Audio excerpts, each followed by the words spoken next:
This is a video reviewing a few problems from the Chapter 12 review sheet.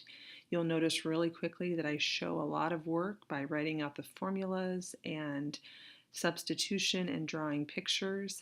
I do use a calculator, and you are allowed to use a calculator, but my only caution is the same thing I've been telling you throughout this chapter, is that if you use a calculator, type things in once, twice, 3 times to make sure you get the same answer, because a calculator is a nice tool, but if you just type it in once and write the answer down and don't show any work, I have no idea where that answer came from. And if you show some work, at least maybe you could get some partial credit.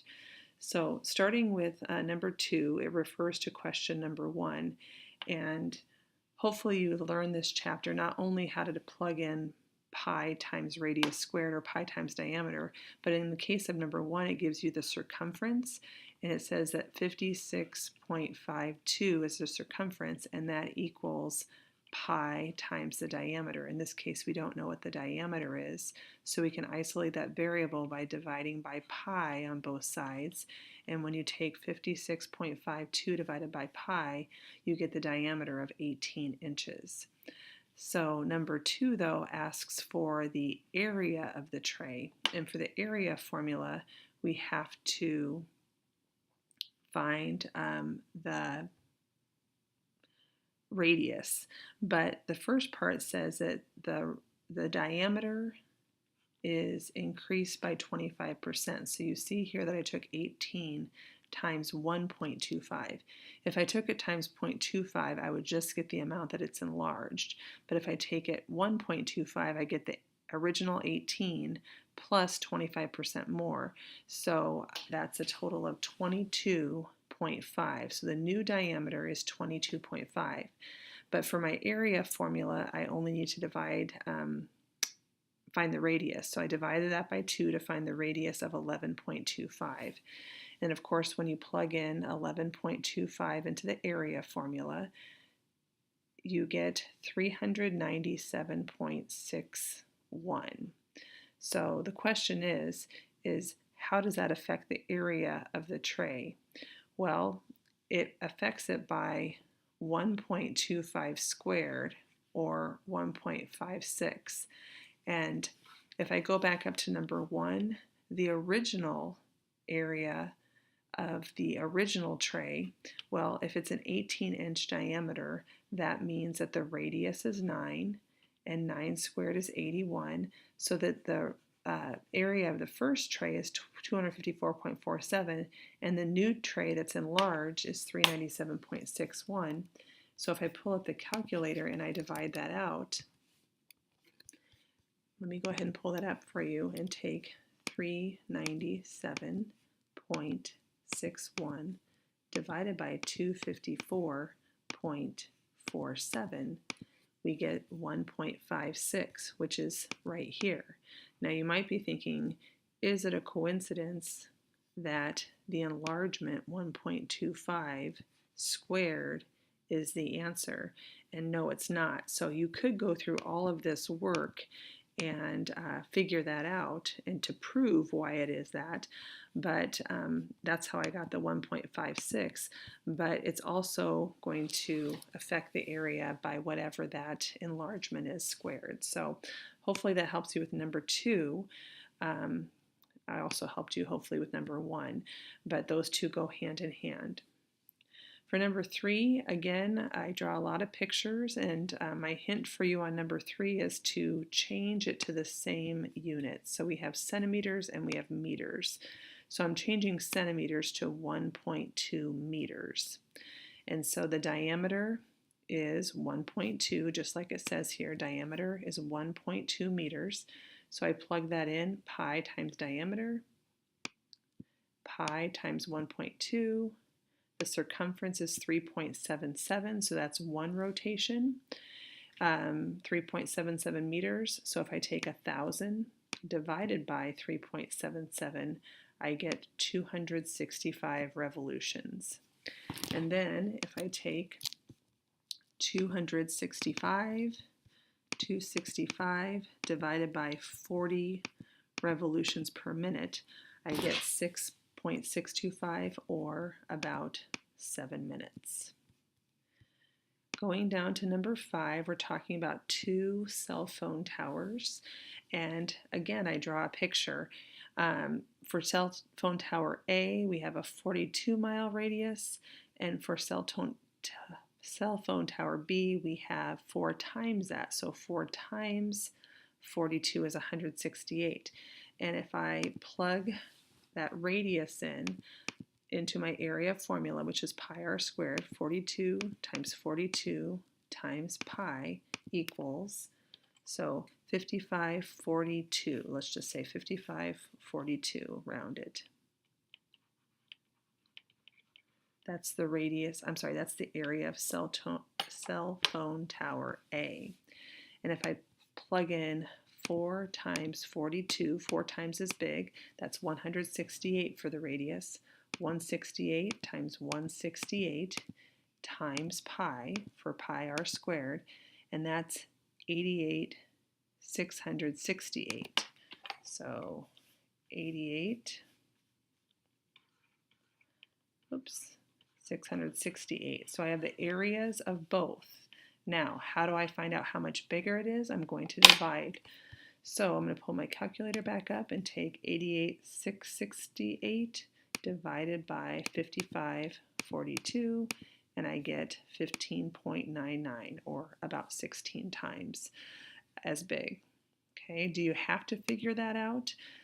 Well, it gives you a visual and it shows you how it works out, but once you do a lot of these problems and know that it's 4 times as big, and you're squaring that, 4 squared is 16. So there are some shortcuts, but I really want you to be able to solve those problems by understanding what the picture is and putting the numbers in and figuring it out as well. For number 7, again, I have a picture. We have the grassy area and we have a riding area. So right here I have the riding area, RA for riding area. It's 50 feet. And it extends 75 feet. So that's a triangle. So base times height divided by 2. I calculated that to be 1875 for the area there. Okay. Now the semicircle here is the grassy area. And the grassy area, it says that the height of the riding area is the same as the diameter of the grassy area. So 75 was the height. That means that the diameter is also 75. And if I want to find the area of a half circle or a semicircle, I do area equals pi r squared. If the diameter is 75, the radius is 37.5. And if I square that and take it times pi, and then divide by 2 because it is a semicircle, then I get 2,208.9, and when you add those two together, you get the total. So again, if you're trying to keep this all in your head and just rely on your calculator, you're going to miss a step or you're going to miss a number. Each of these problems take me about 5-6 minutes because I take my time to draw the picture and double check my answers, and that's what it's going to take for you to do well on this, is to take your time and really show that work. On the next page, number 12, again, I wrote out the 3 cylinders, pi r squared, and pi r squared, because a cylinder's formula is capital BH, and pi r squared is the circle, but then I also took it times the height of each cylinder, which is 10 in each case. So I wrote out my work for all 3 cylinders, and I wrote out my work for the volume of each of those. The total volume for all the cylinders is 911.1. So that's one part of the problem. The second part is that I have a prism with a square base. So if the length is 5, the width also has to be 5 because it's a square base. But I do not know the height. So what I have here for a volume formula, again, is V equals capital BH. But in this case, because the prism is a square pyramid, it's the area of the base turns into length times width, which in this case is 25. We don't know the height. We're trying to solve for that. but we do know that the volume has to equal 911.1, which is how much the 3 cylinders equaled. So to isolate the H, I just have to divide both sides by 25, and I get my answer of 36.4 millimeters. Okay. For number 13, anything that's circular is not going to be called a polyhedron or a polygon. A circle is not a polygon because a polygon is made of straight edges and no curves. So is it a shape? Yes. So that same curve or circular idea applies to polyhedrons too. A cone is curved, has a curved surface, and so therefore it's not a polyhedron.